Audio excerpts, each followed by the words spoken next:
Hello YouTube Vintage Stereo Restorers.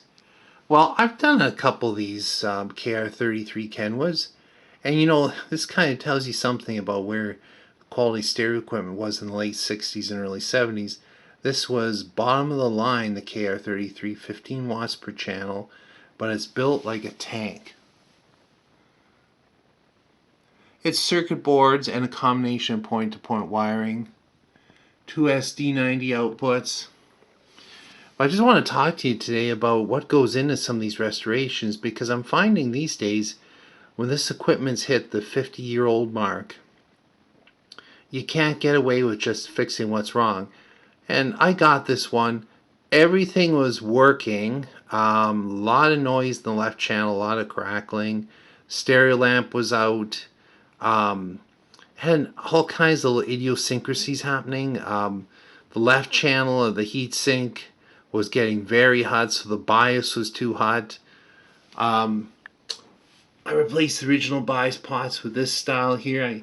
I create them myself and elevate them above the board. And the bias pot themselves are the two larger center ones. I did a video on this before. They need to have a little more current handling to be stable. That's the enemies of these bipolar quasi-complementary amplifiers. They can go into thermal runaway and really go downhill fast. But anyway, put new bias pots in it, basically replaced every transistor in the unit except for the outputs. I'll just give you an idea how many parts went into this.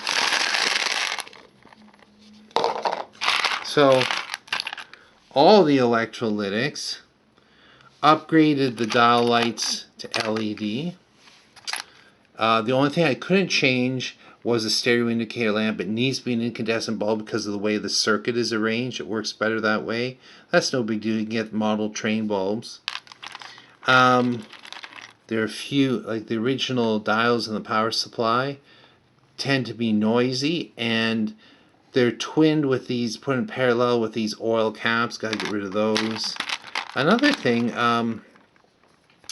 there's a Zobel network in the speaker output, and these 0.22 microfarad caps tend to short for some reason. You get odd things happening. Of course, bias pot, center voltage pot, and protection pots all changed. And then, of course, we have the different kinds of transistors, but I did a video on these, the C458s. They go noisy, they cause all kinds of problems. I just get rid of them. If they're in there, even if they're working, I get rid of them. Somebody had replaced, what are these, two C631s or something? A few of them had been replaced in the past. Get rid of them all. Anyway, this is what goes into getting one of these going. That and a thorough cleaning. One issue I found with these dials get hazy on the inside, and so it looks kind of, it just doesn't look that good, it's fogged. But cleaning them, you have to be really delicate. Many of these have been ruined. These numbers that are stenciled on there, they don't use any kind of a thinner, just use rubbing alcohol and very gently clean it. Don't use anything with ammonia, it'll take the numbers off. Then there's the standard cleaning of the pots and controls and the faceplate. This one's in really nice shape, and one of the reasons I like these, this was kind of the pinnacle for Kenwood, Sensui, those brands in those years. They were overbuilt. 15 watts per channel sounds like 50 or 60 in a newer receiver. If you don't believe me, I've owned hundreds of receivers over the last 40 plus years, and these ones kick. I mean, I don't know how to say it. You have to do some A-Bing yourself. I've had 80, 100 watt receivers from the late 90s, the home theater receivers, and then these little 15 watt ones or 20 watt ones, you turn it on and you just go, wow, the clarity and the volume, the bass. It's just something you have to experience. Like I say, they were overbuilt.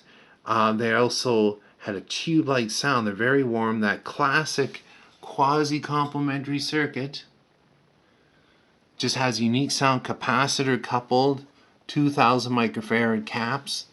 You don't need to beef much up. I replace the cap values for what they are. redid the phono board here and then the tuner board. Anyway, thanks for watching and listening.